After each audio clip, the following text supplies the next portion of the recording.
अस्सलाम वालेकुम students, welcome back to my channel educational tips. कैसे हैं आप सब? मैं उम्मीद करती हूँ आप सब बिल्कुल ठीक ठाक होंगे और रमज़ान के रोज़े रख रहे होंगे।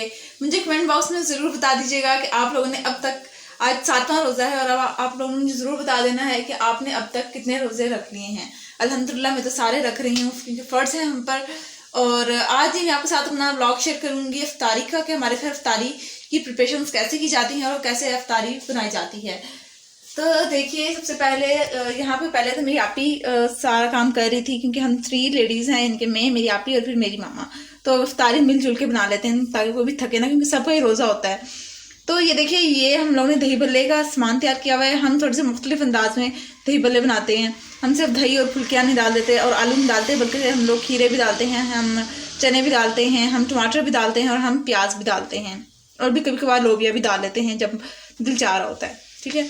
तो अब जी यहाँ पर ये तो सामान कटा हुआ है, यानी कि आप ही ने यहाँ पर सिर्फ आप ही ने आज दही भल्ले बनाने हैं और आप ही आज बनाएगी मैक्रोनी पकौड़ा।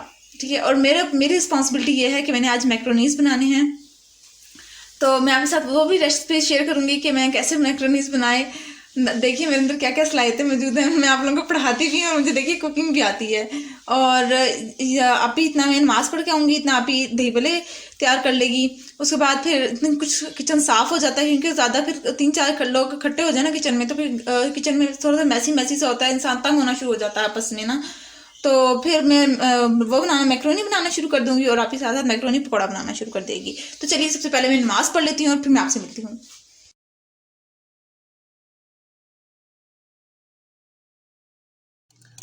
तो जी, अब मैंने नमाज पढ़ ली थी और अब आप यहाँ पर फुल्कियाँ बना रही है। फुल्कियों के लिए देखिए, हम लोग घर भी बनाते हैं, तो बेसन में सारा मिश्रण मिक्स कर रही है। और यहाँ पर जी हम अब मैक्रोनी का पकौड़ा जो होता है वो भी रेडी कर रही है। साथ साथ इनकी चीज़ें ग्राइंड कर ली हैं, चॉप कर ली हैं छोटी छोटी, और जैसे आलू प्याज और सारे मसाले भी एक तरफ रख लिए हैं। अब जी मेरा मेरा काम था मैक्रोनी बनाना। तो अब जी मैं मैक्रोनी बनाने लगी हूँ। मैक्रोनी बनाने के लिए जो सबसे ज़्यादा अहम होता है, जिसके बगैर मैक्रोनी बन ही नहीं सकते, मैं तो कहती हूँ, वो है हमारा स्टेप बॉइलिंग का। क्योंकि जब तक मैक्रोनी कच्चे होते हैं ना, ये आप लोग कच्चे बॉयल ना करें तो मैक्रोनी कभी भी फ्राइंग के दौरान या मसाले के दौरान नहीं गलते। ठीक है। तो अब जी सबसे पहले हम बॉयल करेंगे। ये देखिए, यहाँ पर मैंने एक बाउल के अंदर पानी ले लिया था। होगा कोई 2-3 गिलास, मैंने तो अंदाज़ा डाल दिया था।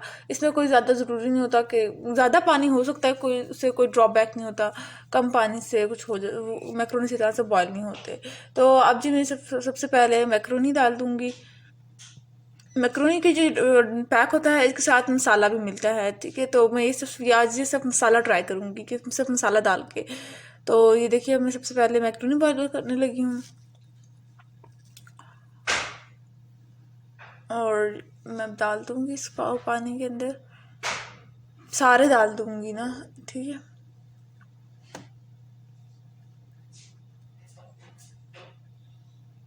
फ्लेम मैंने मीडियम रखी थी, क्योंकि बॉयल आता है ना, अगर हम हाई पर रखेंगे तो फिर बॉयल आएगा, तो फिर पानी की वजह से जब पानी बॉयल होता है ना, तो ऊपर की तरफ सारी झाग आ जाएगी और फिर नीचे गिर जाएगा पानी। तो इस वजह से मैंने अब यहाँ पर बॉइलिंग इस तरह से की है। बहुत ही हल्की सी आँच रखी है, ज़्यादा आँच नहीं रखी थी। बहुत ज़्यादा रखूँगी तो फिर काम ख़राब हो जाता है। अब जी हम डालेंगे इसके अंदर नमक। मैंने 1 चम्मच डाला है नमक। आप अपने लिहाज से डालिएगा। नमक ना भी डालें, बॉइलिंग के वक्त ना भी डालें तो कुछ नहीं होता, कुछ ख़ास फ़र्क नहीं पड़ता। तो यहाँ पर जी अब जब तक मैक्रोनीज बॉयल होते हैं तब तक हम इसका मसाला तैयार कर लेते हैं। और फिर जब मसाला तैयार हो जाएगा, मैक्रोनी बॉयल हो जाएंगे, फिर मैं आप लोगों के साथ मिलती हूँ। तो जी यहाँ पे ये देखिए, मैक्रोनी बॉयल हो गए थे। तो मैंने सबसे पहले एक देगची रखी है, यूँ समझ ली कढ़ाई रखी है एक, और उसके अंदर मैं ऑयल डाल दूँगी, क्योंकि अब मैं इसका मसाला बनाने लगी हूँ, यानी कि मेन मैं मैक्रोनीज बनाने लगी हूँ। तो ये देखिए, अब मैं सबसे पहले ऑयल डाल रही हूँ। थोड़ा सा डालूँगी, ज़्यादा नहीं डालूँगी। तो ये देखिए, इतना सा डाल दिया है मैंने ऑयल। और अब अब थोड़ी सी देर के लिए इसको गर्म होने देना है। उसके बाद फिर हम इसके अंदर प्याज डाल देंगे। ये देखिए मैं आपको सारा मिक्सचर दिखा रही हूँ। ये देखिए मैं छोटे छोटे प्याज कर लिए थे। चने हैं मेरे पास, और ये मैंने रात के सालन की बची हुई बोटियों के रेशे रेशे कर लिए हैं। और अब जी हम इसके अंदर डाल देंगे प्याज जो हमने चॉप की हुई थी। ये देखिए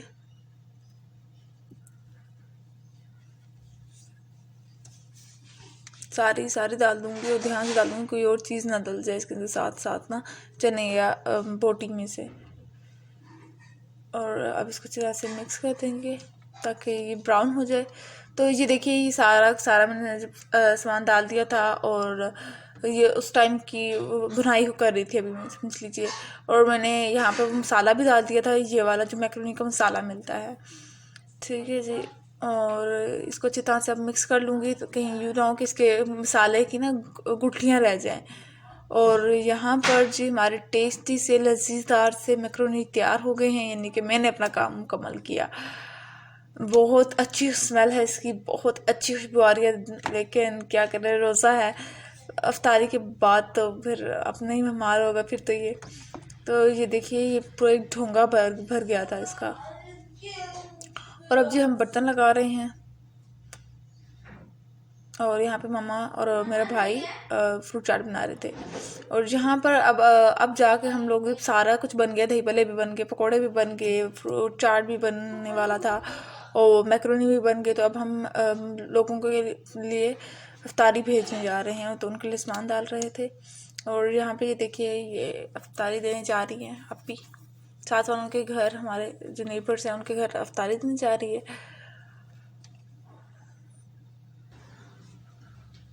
और अब आप मुझसे अफ्तारी में मिलेंगे।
तो लाल केरा मुर्गियाँ रखेंगे हम, हैं?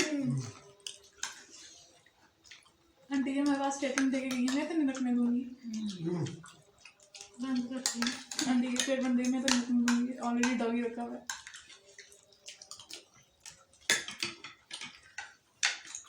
इनके कोई नहीं हो।